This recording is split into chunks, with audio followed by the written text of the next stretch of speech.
The story begins with the coronation of King Ose, a young and ambitious ruler who ascends the throne after the mysterious death of his father.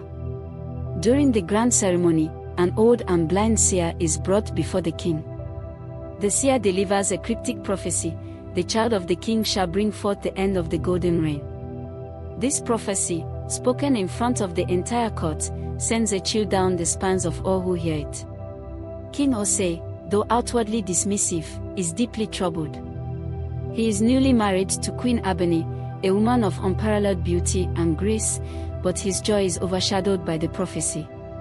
As the king grapples with the ominous words, his paranoia begins to take root. As the days turn into weeks, the prophecy gnaws at King Ose's mind. He becomes increasingly paranoid, believing that the prophecy foretells his doom. The birth of his first child, instead of bringing joy, brings dread. He orders the construction of a secret chamber beneath the palace, where he can keep a close eye on all who enter his kingdom. Queen Abeni, unaware of the prophecy, notices the change in her husband. His once affectionate nature turns cold and distant. She confides in her loyal maidservant, Nondi, who begins to suspect that something dark is looming over the royal household. Queen Abeni gives birth to a son, Prince Adisa. The kingdom rejoices, but King Ose's fear deepens. He begins to interpret the prophecy to mean that his son will be the cause of his downfall. In secret, the king consults with dark sorcerers and shamans, seeking ways to avert the prophecy. He becomes obsessed with finding a way to secure his reign, even if it means making unthinkable sacrifices. A night scene in the king's private chambers, dimly lit by flickering torches. King Ose, dressed in a dark, ceremonial robe, is seen standing over a map of the kingdom, his face twisted in concentration and fear. Around him, shadowy figures of sorcerers and shamans chant incantations. In the corner, an altar with ominous symbols glows faintly, adding to the sinister atmosphere. Queen Abeni, determined to uncover the truth behind her husband's behavior, secretly follows him one night. She witnesses a horrifying scene: King Ose, surrounded by sorcerers, performing a ritual that involves the blood of an innocent child. Abeni, horrified and heartbroken, realizes that her husband is no longer the man she married. Terrified for her son's life, Abeni decides to protect Prince Adisa at all costs. She confides in Nondi, who suggests seeking help from the neighboring kingdom of Okan, ruled by Abeni's brother, King Kwame. Together, they plan to smuggle the prince out of the kingdom to safety. Queen Abeni, with the help of Nondi, secretly arranges for Prince Adisa to be taken to the kingdom of Okan. The night of their escape is filled with tension as they try to avoid the king's guards.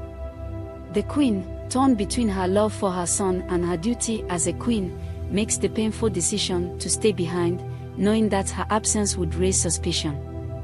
Their escape is fraught with danger, but with Nondi's cunning and bravery, they manage to smuggle the prince out of the palace. However, just as they reach the kingdom's borders, they are ambushed by a group of mercenaries hired by King Ose. A fierce battle ensues, and Nondi, though wounded, fights valiantly to protect the prince. King Ose, driven mad by his paranoia, orders the capture of anyone suspected of plotting against him. When he discovers that Queen Abeni was behind the prince's escape, he feels utterly betrayed. The once loving king now views his queen as an enemy, believing she is part of a conspiracy to dethrone him. Ose confronts Abeni in a fit of rage, accusing her of treason. Despite her pleas and attempts to explain, the king orders her imprisonment. The court, once loyal to Abeni, is now divided. Some fear the king's wrath, while others secretly sympathize with the queen. In her prison cell, Abeni dreams of her son, hoping he has reached safety. However, she fears that Ose's madness will bring ruin to the kingdom and that the prophecy will indeed come true. With the queen in prison and the prince gone, King Ose's mental state deteriorates further. He becomes increasingly tyrannical, alienating his allies and driving fear into the hearts of his subjects.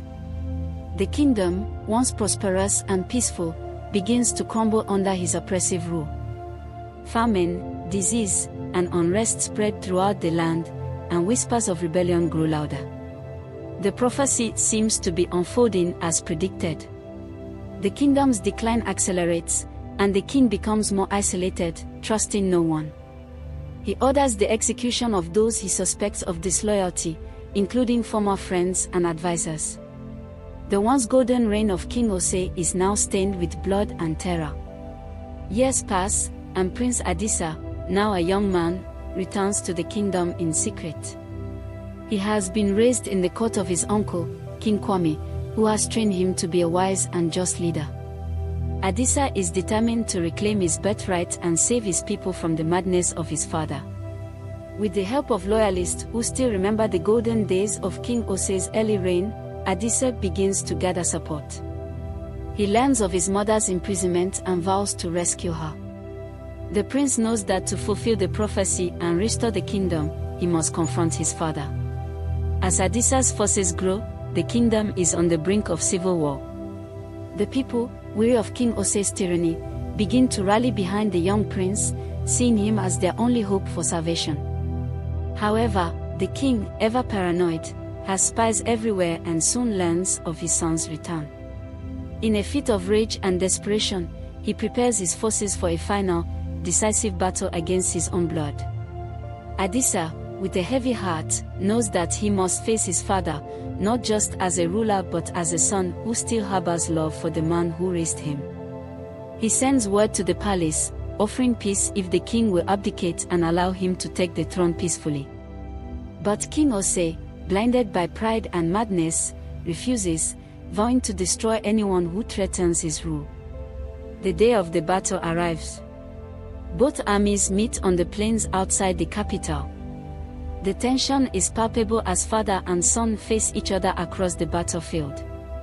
The people of the kingdom watch from a distance, praying for an end to the bloodshed. The battle is fierce and brutal.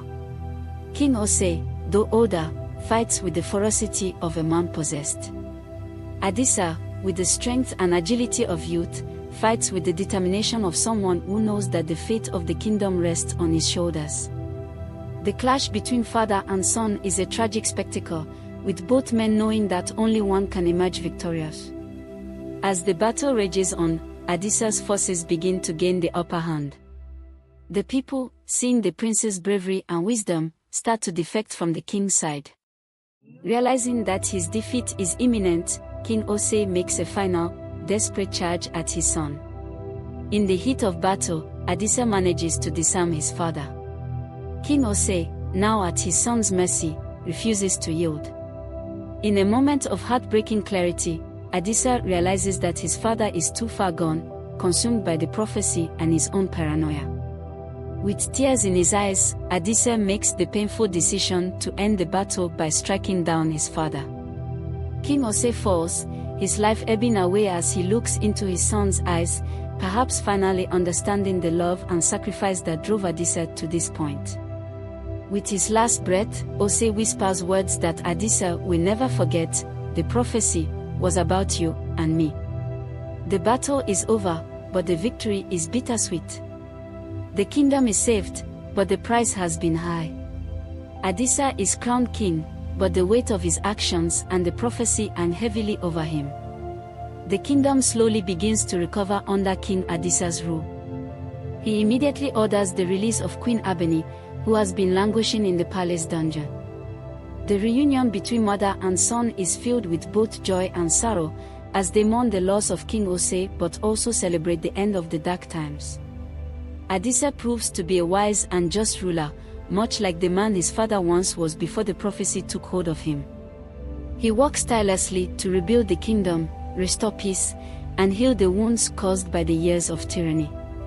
However, the memory of his father's final words haunts him, and he often wonders if the prophecy was inevitable or if it could have been averted. The people of the kingdom slowly begin to trust again, and prosperity returns. But the story of King Osei and the prophecy that cost him everything becomes a cautionary tale, passed down through generations as a reminder of the dangers of power, paranoia, and the heavy weight of destiny. Years later, King Adisa's reign is remembered as a golden age. He marries and has children of his own, ensuring the continuation of his bloodline. However, the prophecy and the events that led to his father's downfall continue to shape his decisions. He rules with a cautious wisdom, always mindful of the fine line between strength and tyranny. The prophecy, once seen as a curse, becomes a symbol of the complexities of fate and the choices that define one's destiny. King Adisa often visits the site of his final battle with his father, reflecting on the past and seeking to understand the true meaning of the prophecy that changed his life forever. In the end, the kingdom flourishes under his rule, but the lessons learned from the prophecy are never forgotten. The story of King Osei and the prophecy that cost him everything is etched into the history of the kingdom, a reminder that even the most powerful must be wary of the forces they cannot control. As King Adisa nears the end of his reign, he seeks out the same seer who delivered the prophecy to his father. The seer, now ancient and frail, reveals a final truth: the prophecy was never meant to be a curse, but a warning. It was not meant to destroy King Osei, but to prepare Adisa for the burdens of leadership and the trials he would face. The seer explains that the prophecy was as much about the choices made as it was about fate. The fall of King Osei was not inevitable, it was his response to the prophecy that led to his downfall.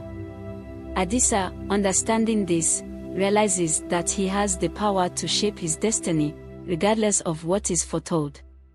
With this final revelation, Adisa finds peace. He knows that his reign will soon come to an end, but he is content knowing that he has led his people with wisdom and compassion.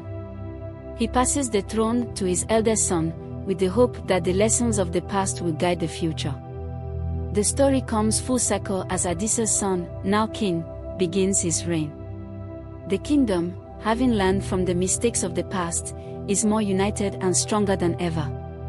The new king honors his father and grandfather by ruling with the balance of strength and humility, knowing that power must always be tempered with compassion. The people of the kingdom, once torn apart by fear and tyranny, now thrive in a time of peace and prosperity. The legacy of King Osei, while tragic, serves as a powerful reminder of the importance of wisdom and the dangers of letting fear and prophecy dictate one's actions. The kingdom enters a new era, with hope for the future and a deep respect for the lessons of the past. The prophecy that once threatened to destroy everything now serves as a foundation for a stronger, more resilient kingdom. The sun is shining brightly, casting a warm glow over the entire kingdom. People from all walks of life fill the streets, engaged in lively trade, music, and celebration. The atmosphere is one of unity and renewal, as the citizens rejoice in the prosperity and peace that has been achieved under the new reign. The young king, a reflection of his father Adisa, looks out with a serene smile, his heart full of hope and determination to honor the legacy of his forebears while forging his own path. Meanwhile, in the depths of the palace, the old stories of King Osei and the prophecy are preserved, not as tales of doom, but as vital lessons. The new king often visits these records, ensuring that he and his advisors remember the past teachings. His reign is marked by a blend of wisdom and strength, a balance that keeps the kingdom flourishing and its people content. The young king's advisors, a mix of seasoned veterans and fresh minds, support him with the knowledge that has been passed down through generations. Together, they face new challenges with the confidence that they are prepared, learning from history rather than fearing it. The prophecy, once a source of dread, now serves as a guiding light, a reminder that destiny is shaped by those who live it. Years pass, and the kingdom continues to thrive under the new king's rule. However, the shadow of the prophecy, though transformed into a lesson of wisdom, never entirely fades. It becomes a part of the kingdom's culture, a story told to children, scholars, and leaders alike, a story of the dangers of power, the importance of humility, and the necessity of wisdom. The royal family, now several generations strong, keeps the memory of King Osei and King Adisa alive through rituals and ceremonies. Each new ruler is reminded of the prophecy and the choices that led to the kingdom's near ruin. It becomes a tradition for each king to visit the site of King Osei's final battle, where a memorial now stands, a place of reflection and remembrance. The young king, now growing older, makes these pilgrimages with his own children, teaching them the values that have guided his reign. He tells them of the prophecy, of the choices his grandfather made, and of the strength his father showed in overcoming the past. The kingdom's prosperity continues, built on the foundation of lessons learned and the vigilance of those who remember. As the new king reaches the twilight of his reign, he reflects on the journey that his family has taken, from the dark days of King Ose's tyranny, through the redemption of King Adisa, to the prosperity of his own rule. He knows that the time will soon come to pass the crown to his own son, and with it, the responsibility of carrying forward the lessons of the past. I hope you enjoyed and learned something from this story. Please kindly like the video, comment your thoughts and please subscribe for more enchanting tales. Thank you.